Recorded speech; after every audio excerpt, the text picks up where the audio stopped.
It's funny. I have a black screen on my phone because I just got one. Privacy. Yeah. Yeah. By the way, I was way too late to the game on that. Thank God I got one. Do you have a privacy screen because your font is so big because you're over 40? Like that's like right when you turn 40, your font becomes like, you know what I mean? Shots fired. No. Or do you have like the small what is tiny? Oh, okay. I was just wondering. That's what's on black screen. That's what I need. I have the black screen because when I fly, people are always looking at my phone. It's annoying. I think people just do that anyway, not just because they know I'm a reporter. They just want to look at my phone. Welcome back to Scoop City. I'm the athletic senior NFL insider, Dianna Russini. And I'm Chase Daniel, played in the NFL for 14 years. So we want to increase the popularity of this show. So be a friend, tell a friend. Most importantly, subscribe to us on YouTube where you can get your podcast. And don't forget to drop us a comment. Chase reads every one of them. I don't know how you have the time to do that, but you read them, you reply. We appreciate that.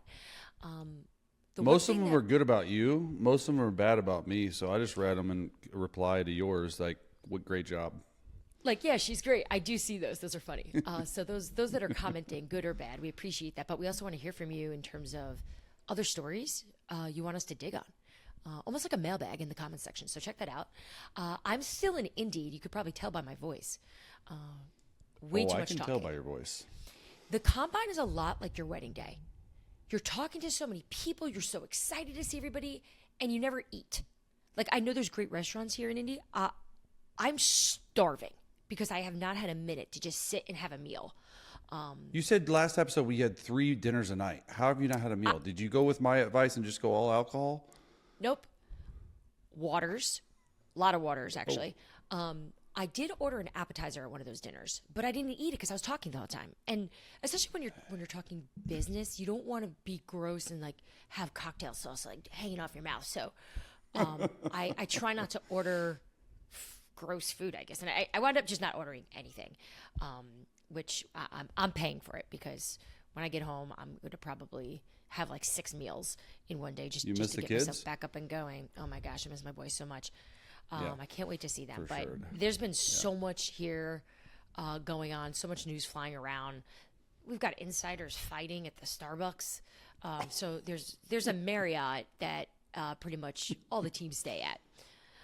And there's a Starbucks that's like really, really busy. Everybody's there because they all just use the same one. And I don't know. I guess apparently these insiders are going at each other. So that's the big story, believe it or not. Over the combine, over the workouts. Fox guy too, at that. When you first saw the story, did you think it was me that got in the fight? Because it just said 2 insiders got in a fight at the Starbucks. So, were you like, yeah, my first thought you didn't call me. Yeah, I know, because you would have said something, like, because you're competitive, like, I whooped his ass, or something like that. But it wasn't you, so I'm good. Yeah. I would never fight at a Starbucks. I would have pushed them down the escalator. Like, be smart, people. Exactly. Escalators, yeah, like you're going you're going to jail if you fight, for sure. We should do like a power rankings of insiders. I would like to think that. Honestly, we should absolutely do that. Right? Like, I could beat the crap out of Schefter. Who do you not want to fight the most? Number 1, Dianna Russini. Oh, you definitely don't. I probably. There's no such thing as a fair fight. Jay Glazer has like really good fighting practices. Yeah, he would. Anyway, doesn't he know how to do all that? I'll kick him in his shins. Like mixed martial arts. Yeah, he knows what he's doing. I don't know what I'm doing, but I do know what I'm doing when it comes to what's going on around the league. So let's just get right to it. Here's what I'm hearing around the league. All right, well, the big story continues to be Matthew Stafford, as it sounds like the New York Giants, the Vegas Raiders continue to have conversations with his reps to figure out what a deal would look like and if he even wants to actually leave LA, because this has been going on for almost 3 weeks now. He was given permission around Super Bowl, right before Super Bowl. He was given permission to just go see his value. So they've been doing this for a while, and it appears that it's the Raiders and the Giants that are the most aggressive in all of this. And Chase, they're the type of deals we're looking at or that we're talking about here for Matthew Stafford now, it's guaranteed money, 2 years, around $90 million, compared to what the LA Rams are looking to offer, which is 1-year deals around $40 million. So this is what he's weighing at I this point. said he should retire if he's offered $40 million. So, look. You did, but This it may is be a interesting to situation me. where he wants to stay there. We don't know if he's officially staying in LA, but he's going to probably have a hard time, leaving. His wife loves LA. Their family's there. Yeah, all they have the a things house. that we They always just talk built about on the show. a multi-million-dollar house. They have a great school, like all that stuff. I understand that. The other ones is you're saying 45 million guaranteed or 90 million guaranteed. Sorry, from the other two teams. One, did he actually meet with Brady in Montana? And two, well, did he meet with? Because that's what started the insider fight, correct? And I want to know the truth. Yeah. So Tom Brady and Matthew Stafford were seen together in Montana, and they just happen to be there at the same time, so to speak. And the thing is, even if they're allowed, even if they did that on purpose, they're allowed to. One, because if you had a prior relationship, you can. But also, the LA Rams gave Matthew Stafford and his reps permission to speak with other teams. Right, so that's been very public. We've been talking about it now for over a week. So the league knows, and the teams know. So they're not breaking any rule here. So anyway, so that happened, but there was some conversations happening, I think, among the insiders through subtweets of whether or not Tom Brady, Matthew Stafford set that meeting up, or if they actually ran into each other. I'm trying to figure it out. Remember when Matthew Stafford landed in LA? He was in Cabo with Sean McVay. Yeah, do you remember that story? So it's like, yeah, I do. Yeah, it sounds like his say. style. Yellowstone Club is where they all are hanging out. Yeah, you been there? I have not been there, but I have some buddies who are members there and have been there. Oh, excuse me. Are you the insider right now? What do you know? That's it. Yellowstone Club, 100%. Okay. That's all I'll say. All right. So let me ask you something else though. Before, just really quick. Sorry. Does Matthew? How does he not feel disrespected at the Rams' offer around the $40 million mark? And this is why I said, and it was hyperbolic. It was a hyperbole. Retire. You're not going to run away from $40 million. But if I'm him, right, and I'm just taking you through my thought and train of thought, and probably what he's feeling at some point is, look at all the guys that are making more than $40 million around the league. No, I'm better than Tua. I'm better than Trevor Lawrence. Like, is it not that thinking for him? Chase, I don't think it's so much about the money as much as it is about the years. They want to go year to year. He still wants to play more football. And I think the fact that more than a year? Yeah. The fact that they're not willing to give him that type of insurance, that's insulting. And that's probably why he's not happy with the Rams. And, Sean McVay recently was talking about it on the Fitz and Witt show, and he said there's no dispute. Let's not get it twisted in regard to anybody wanting him to be our quarterback.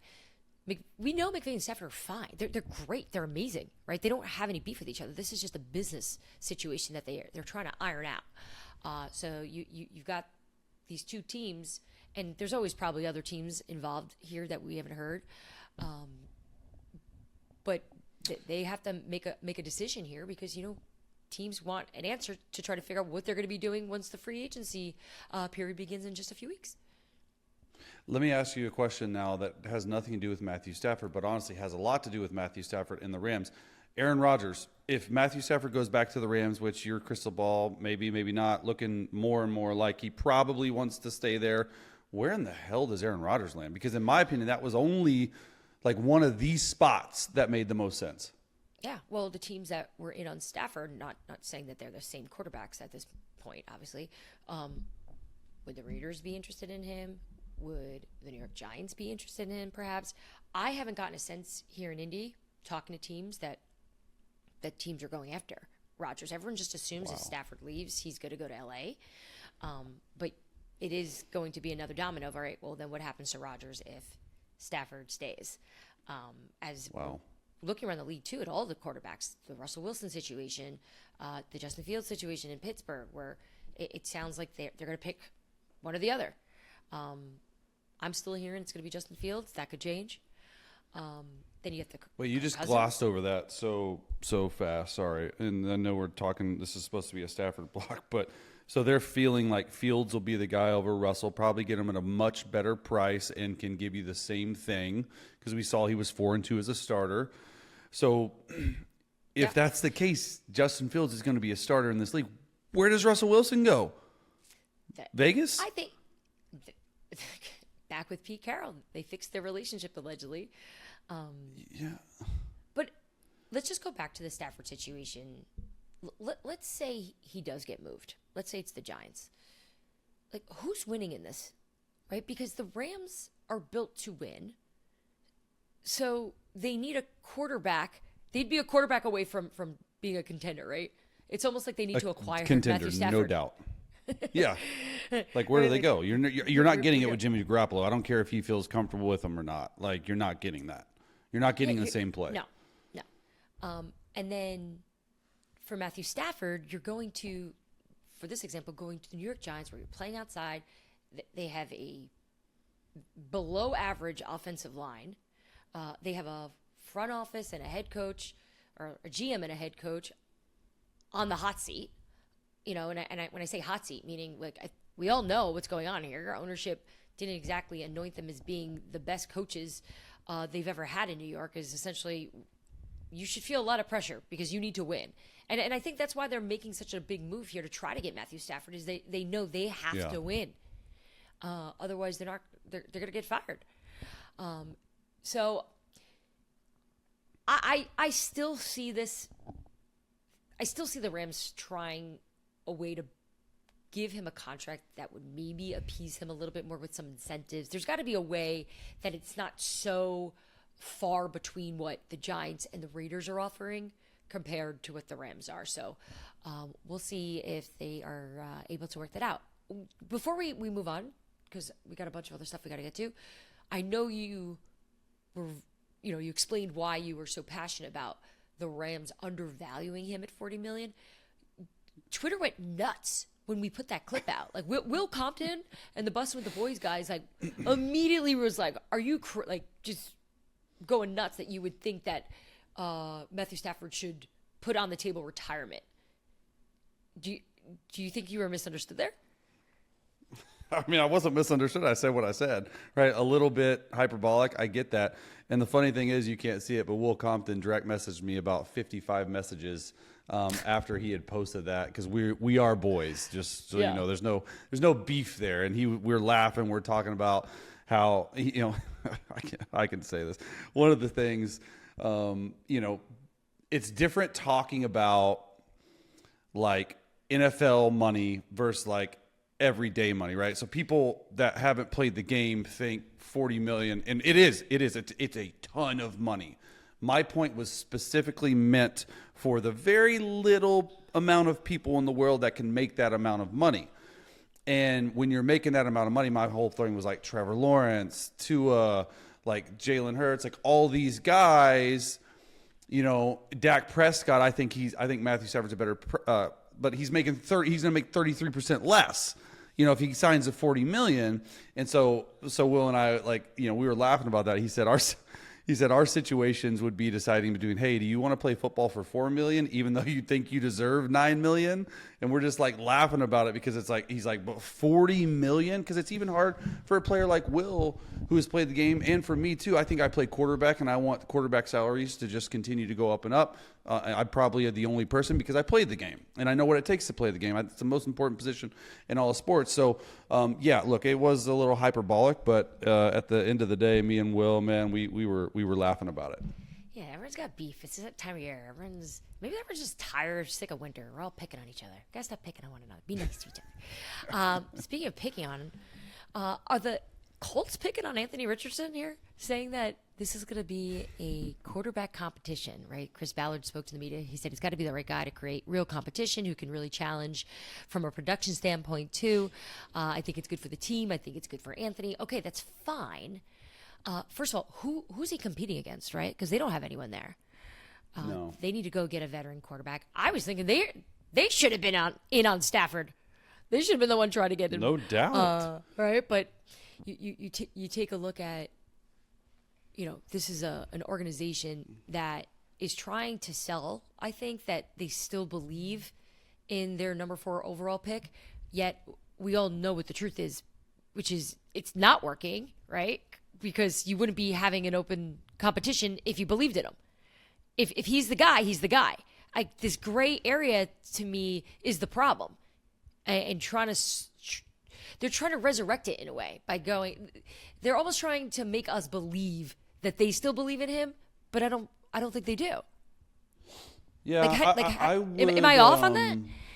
No, and I've talked to Chris Ballard this offseason. I've talked to him when this whole situation was going. I'm not going to say everything that he told me, but it took a little bit of a hit for a guy to tap out on your team. And look, Chris loves the guy, but he'd be the first one to tell you he needed to grow up, right? And quite honestly, his play the last 2 years, this is just me talking now, his play the last 2 years hasn't lived up to standards. He throws a good deep ball, but he's completing 44% of his passes. And I don't know if Anthony Richardson, and this is for what you get for drafting the guy that I think had started 10 college games or somewhere along that, is you don't have a lot of experience. And the only way to get experience is, guess what? You got to play.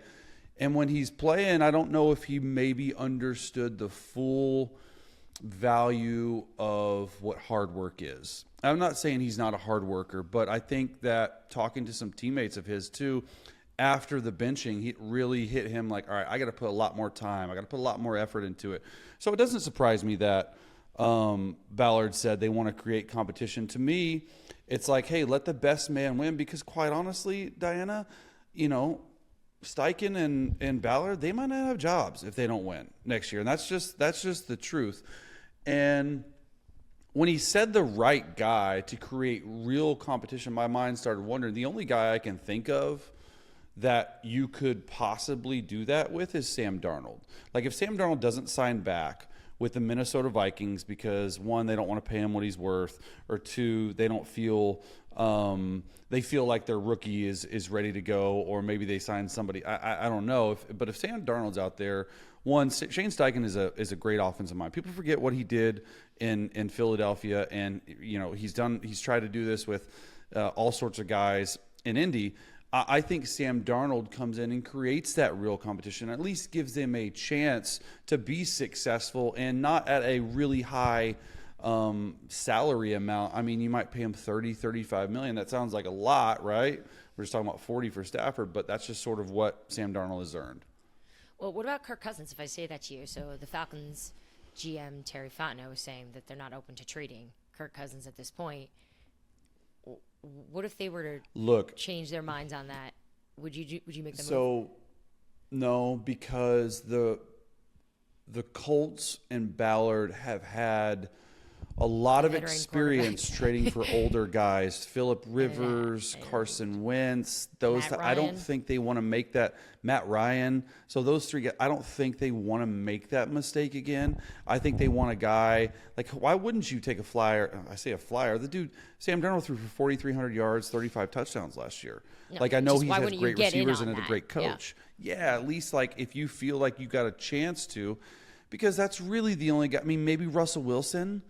Right, but then it goes to that whole thing of there's another older guy in the end of his career. I don't think they want that. This has sort of been the problem. Like, and it goes back, and we're not going to dive into it, but since Andrew Luck left the Colts, man, they have not had a easy going at finding a franchise guy. They haven't found a franchise guy, and until they do, we're going to keep talking about them like, oh, they have a great roster, but what about the quarterback? Oh, they have a great defensive coordinator. Oh, but what about it's always going to come down to the quarterback till you can figure that out, which Ballard, like, I love him.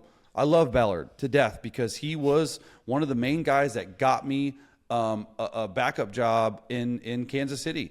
And paid me correctly for it. And I love him for that. But he has not figured out the quarterback position well. Yeah. Speaking of Kansas City, news broke on Thursday that Trey Smith was franchise tagged. I know you and I were talking about how I told you that they were very motivated to try to get a long-term deal done with him after what we saw happened in the Super Bowl against the Philadelphia Eagles. So I expect them to continue to try to work out a contract there to keep him in Kansas City, knowing that they gotta keep building up there in an area that needs a lot of help.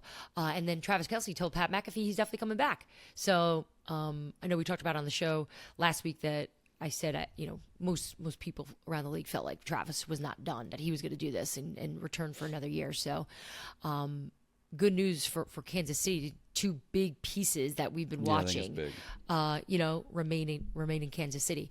How about the team that beat them in the Super Bowl, the Philadelphia Eagles? Howie Roseman just continuing to emphasize the importance of how this team builds it, which is in the trenches. Insider call. What do we got? Who is that? Answer. Do we need it? What are we doing? It is a source. Give me a team. So Give me a team. that? Give me a team. Give me a team. I'm not giving you the team. I'll give you the division. I'm trying, guys. I'm trying. I'll give you the division. NFC East. Okay. I know who that is. I don't even want to know how you would guess who that is. No, I know. But I'm not going to say it. But Philadelphia, this isn't Howie, but Howie's he's got a lot of work. That was 3 teams. Yeah. That's actually perfect. No. My gosh. It wasn't, but I'm just. Okay. Yeah, it was. Now it's 3 teams. Was it? Who's was it not? Calling, All right. I know we're not doing this source off thing. It's funny. I have a black screen on my phone because I just got one. Privacy. Yeah. Yeah. By the way, I was way too late to the game on that. Thank God I got one. Do you have a privacy screen because your font is so big because you're over 40? Like that's like right when you turn 40, your font becomes like, you know what I mean? Shots fired. No. Or do you have like the small what is tiny? Oh, okay. I was just wondering. That's what's on black screen. That's what I need. I have the black screen because when I fly, people are always looking at my phone. It's annoying.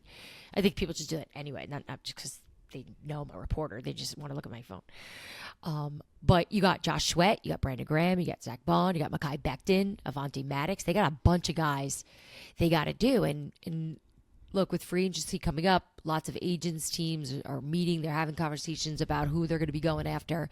And I really expect Zach Bond to have a great market, right? After having the year he had, there are a lot of teams. I thought you were going to say for sure sign back. No, there are a lot of teams in on Zach Bond.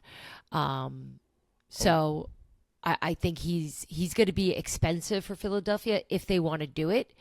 I just think they may get outpriced there. So we'll see how that comes together. Yeah. I would imagine, like, you tell me if I'm right, like Zach Bond, Mekhi Becton are the 2 that they got to have back.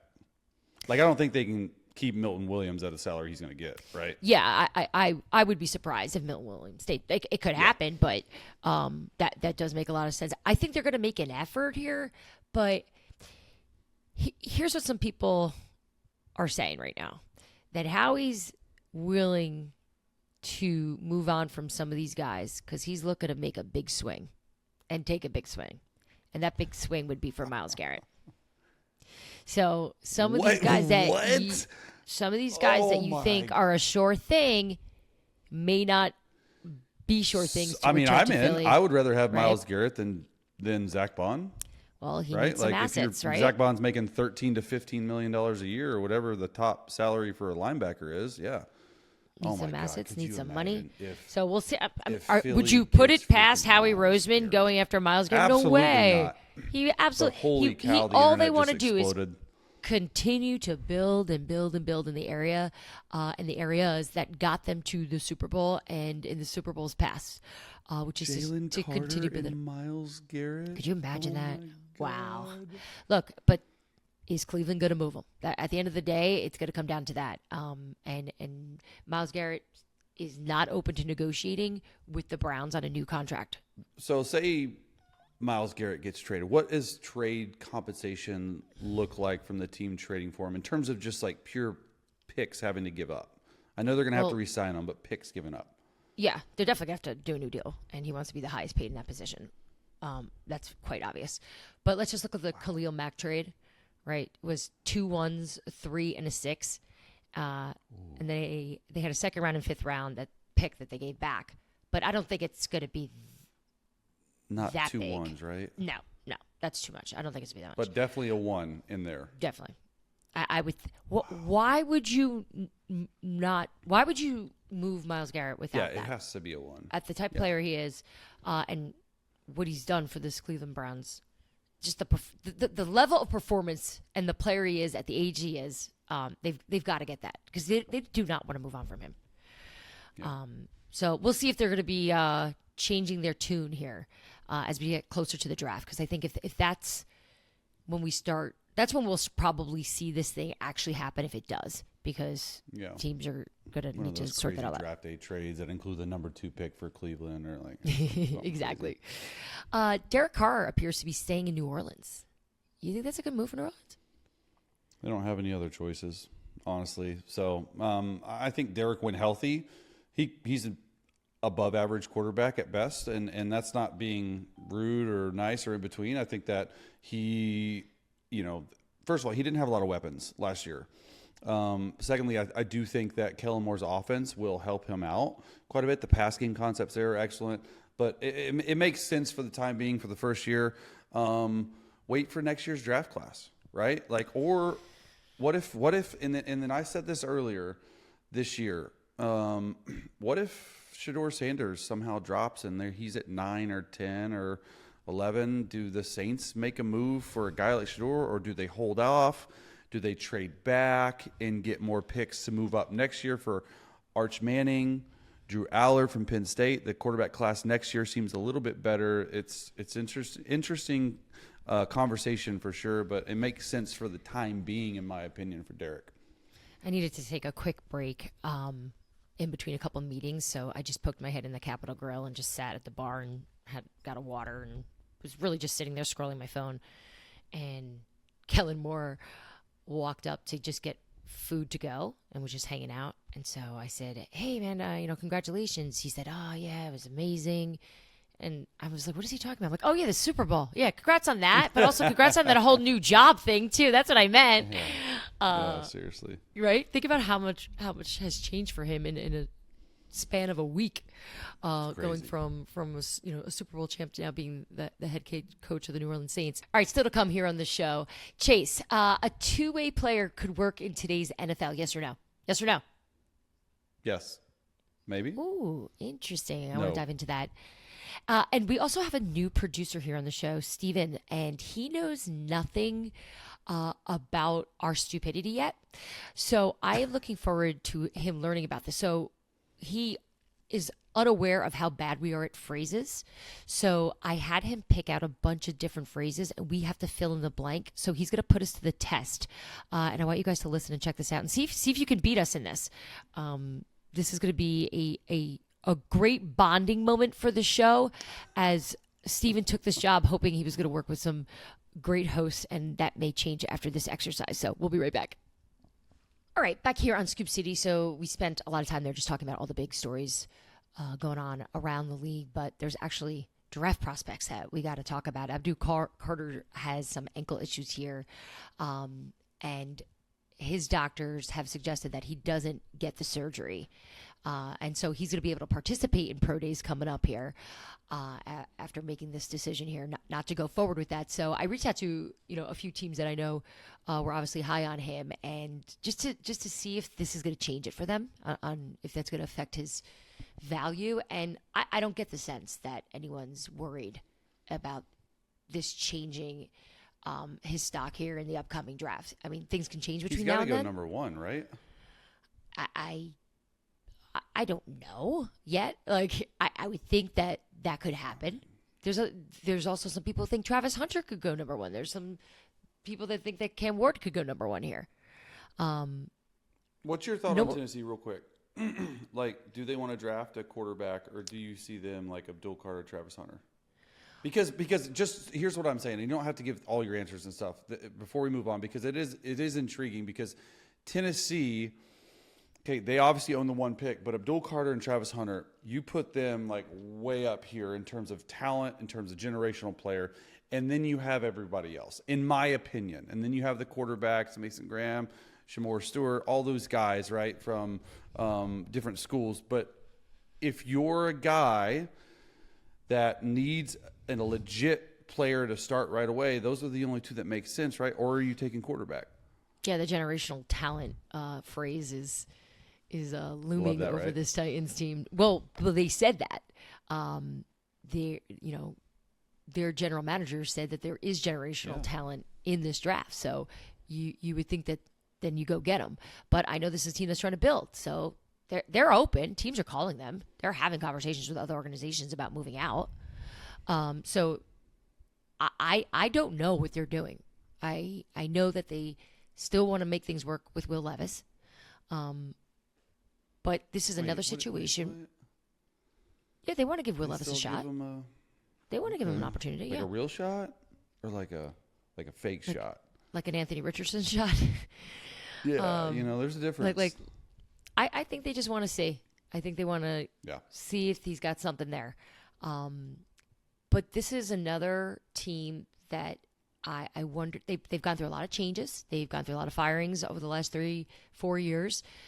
Brian Callahan did not have a good season, right? They were obviously the worst team in football. They're picking number 1. They've got a lot of pressure on them to get this right and to win. So I could see the argument of why you go quarterback. Just to get you some wins here if you don't really believe in Will Levis, that he's your guy. But I could see people in that building also wanting to continue to build and get some more picks back. So we still have a lot of time between now and the draft. And Travis Hunter had mobs and mobs of reporters around him today. And obviously the story around him is, can a two-way player really go down? Can this really happen in the NFL in 2025? He's not going to work out. So he did address the media today he was asked about, are you a DB? Are you a receiver? Sort of the approach to all this. So let's take a listen to how he was handling all these questions. There's some meetings at receiver, there's some meetings at DB, so it's still up in the air. They say nobody has ever done it for real the way I do it, but I tell them that I'm just different. I'm a different person. Yeah, so he's been meeting with teams, right? He's been going through all these interviews, and teams are asking him which position he prefers. And his answer has been, I play both. I have 2 jobs. So, look, most people in football right now will tell you that he's probably a situational two-way player. He's a DB who'll have some situational offensive packages and work them in that way. So what was really interesting, though, is the way the Titans and the Browns handled the question. They went completely differently, right? So crazy. The fact that Brian Callahan said he probably starts at a corner, and then Andrew Berry says, well, he could play both, but we can see him as a receiver primarily first. How do 2 teams seem so differently that way? And what do you think he is? It just says, it says a lot to just about the young man and the talent level that he has. First of all, the conditioning level, Dianna, of a guy that plays both ways, that was playing 120-something snaps at Colorado every single game is amazing to me. First of all, could never do that. Second of all, look, I personally think he could be an all-pro corner within 1 or 2 years. And I think his size, his speed, I know he wants to run into the 4.2s. If he runs a 4.2, it's going to go bonkers on the internet. But his size, his speed, his athleticism, the way he shuts down guys at corner, I think that's his better position. But I think you have a package for him for 15 to 20 plays. And that sounds crazy because literally I had our guys at Fox look up this, and there's really been, the last 60 years, there's really been 0 two-way players. Even take Dion, who is probably the closest one. The most catches Dion had in a year was 35. The rest of the seasons, it was max of 7. So he had 1 year of 35, 36 catches, but every other year it was 7. So it really has not been done before. His coach was really the last one. So for him to actually be able to do both, it would be outstanding. The one thing I worry about is the meetings. So when you go to meetings in defensive rooms, how are you going to go and then go over to offensive meetings and say, hey, here's your first down package, here's your third down package, here's your red zone package, and I'm sure it'll be a smaller package. But if you want them to be a big part of your offense, this is the NFL. This isn't Colorado where they call 3 defenses and have, 15 offensive plays. I mean, if you're going to like an Andy Reid team, even Kevin Stefanski, if they end up taking him at 2, his offense is massive. The terminology, all this stuff, learning. I'm sure he's a bright young man. Dude loves football. But all this stuff you have to weigh in. I think he starts at corner, and then you have a package at receiver, though. Yeah. I remember when the Saints were dealing with that with Taysom Hill, because remember Peyton was moving him all around, playing all these different positions. Taysom when he was there. How did he do that? It was wild. He started. You know what's crazy is when he first got there in 2017, he was just quarterback, and then all of a sudden, like week 8 or week 9, they were like, "Hey, let's put you at returner." He's like, "I've never returned kicks in my entire life. Now let's put you on punt block." And he was just like, he split time. He was like in the special teams meetings. It was wild. Yeah. I think that makes a lot of sense. I think that's the way most organizations will look at it, as the idea of it is cool. Charles Woodson came to mind in terms of the type of athlete he is, and you'd want to take advantage of all these skill sets, but it's so difficult to be able to do everything. And by the way, even just the character and all that stuff that teams are learning about him in these meetings, I've been hearing he's been blowing them away. He's just a really good guy. He's a good kid. So we'll see as his professional career takes off. We're going to take a quick break here. But when we get back, we're going to dive into the NFLPA yearly survey. Did you take a look at that? I love going into this stuff with you because you have such a great perspective as a former player of why these things are so important. And I also like to hear some of your stories of which places had some really crummy cafeterias. Food's important around here. We'll be right back. All right, back here on Scoop City, the NFLPA's 3rd annual survey was released. Chase, I know you were a player rep for 9 years. You were part of some of those meetings where you guys came up with this idea to basically give grades to every single team in football. How'd those meetings go in terms of like what you guys were trying to really get to the bottom of? I think the genesis of the whole situation was we wanted a way as players to take back a little bit of control from teams and owners and to get our voice out there, right? And I think the biggest way we were able to do it, it all started around free agency. And that's why they released it a couple weeks before free agency, is because they want impending free agents to have a say or to be able to hear and to be able to see what teams are like. And so I remember the first one dropped, it got a lot of traction because they were like, I think Clark Hunt was graded like a D in the first one, and then the Chiefs cafeteria was low, and then this year the Bengals cafeteria is an F. It just gives ways, and it's not for these like big money, big ticket free agents, right? There's only a few of those a team. Most of your roster is made up of, the league minimum to, $3 to $4 million guys. So there's a lot of free agents every year going to these teams. Well, think if I have a similar situation, just say, okay, I have $3 million on a 1-year deal and I'm a backup linebacker for the Chiefs, or I have a $3 million deal for the Ravens, and both are great organizations. Well, both win a lot. Both, the Chiefs may not be good. Let's go Bills and Ravens because the Chiefs just win it every year. I was like, what am I using? Okay, let's go Bills and Ravens. Where am I going? Like pretty much similar. Yeah, pretty much similar. And well, the Bills report card, man, Sean McDermott's an A+, and this locker room's an A, and this travel's an A. But the Ravens, I'm not saying this is it. I'm just using them as an example. Oh, it's a B for travel. It's a C for food. I'm like, oh, there's been guys that are like, I'm going to go to the Bills because it's very similar competitive. And so it's actually worked to be able to get, like, 1, players in the right spot, but 2, to hold teams accountable. Because in the past, no one really knew this. And now it's all about the media side of things where you're actually seeing this and you're hoping it helps promote change. What's the one area that you always paid attention to, or at least when these surveys come out? Like, what's the one Great section? question. You Travel. like to, why? Travel for me is huge because there's teams that don't fly their guys first class or their starters first class, and it pisses me off. It pisses a lot of players off, and that seems like such a little, Jay, you're crying about first class. I'm just being honest with what people and guys think about at this level. Like, I remember, it's well known, I've said this story before. In 2015, I was with the Chiefs, and we flew overseas to play the Lions, and we left on Thursday night, and we were over there Friday, Saturday, Sunday. We ended up beating the crap out of the Lions, but we took a flight over there, and all the coaches and some of the coaches' wives were in first-class lay-down seats, and we have 5 of our starting offensive linemen that are right next to each other where they can't even fit into a seat for 10 hours. Like, that's the type of stuff that, like, yeah, look, people don't talk about it enough and a lot, but, like, stuff like that. So I'd always paid attention to the travel part of things. Yeah, no, I get that. The top 2 coaches' grades were the new guys, Raheem Morris and Dan Quinn. Which that doesn't surprise me because No, but at the same great. time, Same with Quinn too. Yeah, and the Vikings and Dolphins, they were 1-2 for the second year in a row.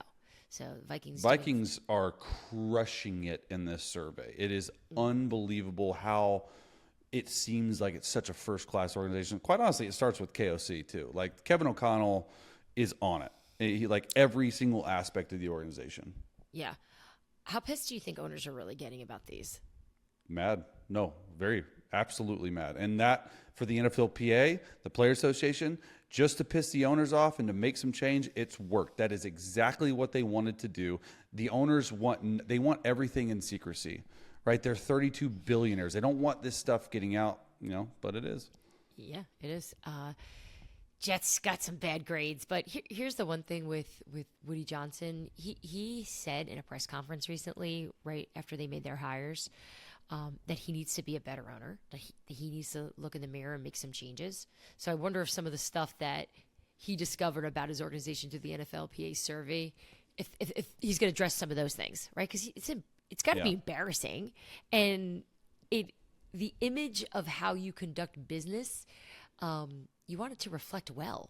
You don't want to be the team that has the S at your because your facility's not good.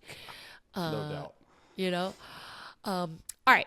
Time for something that I'm frightened by this. We're going to do it because why not at this point? So we have a new producer on our show, Steven. So Steven's going to hop on here and say hi, and he is going to put us to a test here to test our brains because, Chase, what happened was the other day, a producer that works at the NFL Network stopped me and said, hey, I love Scoop City. I listen to it all the time. I said, oh, thanks. That's awesome. She said, well, like, I like Chase. I like you. I like the info. My favorite part of the show is I wait for you guys to mess up a phrase because you guys mess them up all the time. She's like, you guys have one every show. And I listen through it just to wait to see what it's. She goes like, and you both take turns. We have not had one. She's like, she even said, she's like, it's not like one of you is better than the other at it. So here's the thought. Steven's going to test this out. He's going to come here. He's going to give us a phrase. We have to finish the sentence and whoever says it first is the winner, and hopefully says it correctly. So, okay. Steven, are you ready to play host here? I'm ready. I'm ready to do my best Bob Barker, if you will. Okay. No guarantees, though. We ready? Ready. Win. A lot of confidence. Okay. First one. Play it by blank. Here. Too Dianna. late. What? Okay. Did you not hear me? Who was first there, Steven? That was Chase, and I'm Easily. fearful now that this brilliant idea that we've had is going to come down to internet connection. Who's got the better one? Yeah, I'm in a hotel in Indy, so it may be. You have to give me a point for a little delay. So act as if I'm faster.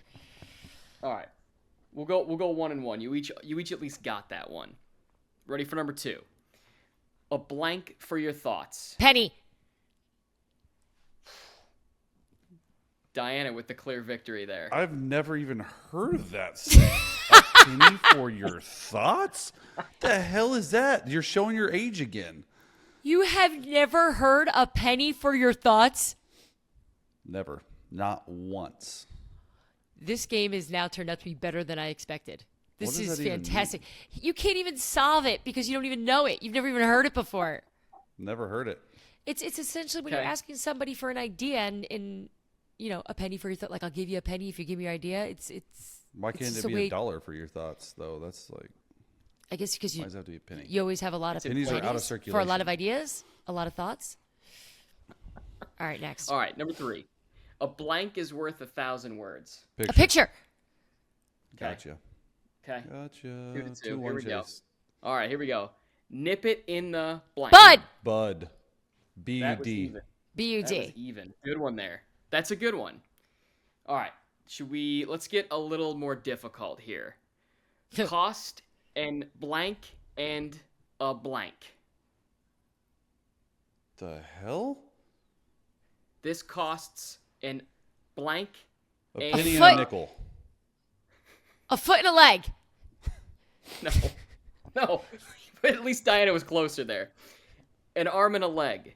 Oh, see? And a leg. My brain knew it was body parts. I just got the wrong That's body even parts. worse for you. Yeah, but that's worse for you than me not even knowing it. Okay, but All now right. that you know, wait, so it costs an arm and a leg. You've heard that before. Costs an arm and a leg. Yeah. What did I say? A foot. I said a foot and a leg. It's close. Foot and an arm. Foot and Next. All right, next one. Kill 2 blank with 1 blank. Two birds, one stone. Good. Good. Gotcha. All right, now the last one here I think will trip you up because this trips up a lot of people. 1 blank swoop. Fail. Very Cuckoo's good, nest. Chase. One fell swoop. would- That's easy. All right. Well, most people confuse it with foul, so that's why. Chase wins. Okay. Chase Kill got it 2 5-4. Kill 2 birds with 1 stone. Cost Yep. and Arm and a leg. arm and a leg. Hit. Nip it in the bud. Nip it B-U-D, in the not bud. butt. You said butt. A picture's worth. No, I did. I said bud. A picture's worth 1,000 words. A penny for your thoughts. Look, Never this heard is of good. any. Stephen, we apologize that we were representing this show through our stupidity, but we're going to try to get better at these, or maybe we don't. Maybe this will just be part That's of stupid. We just have a hard time processing the information sometimes. This is your thing. I think No that's the apologies. definition of stupid. No, it's not. Well, if you have a saying that you struggle with, please leave it in the comment section, and we will probably agree with you that it's a difficult one. Stephen, thanks so much for testing us there. That'll do it for this episode of Scoop City. I'm headed back to New Jersey. Going to catch up on some sleep, make some phone calls, put together a little column, hopefully.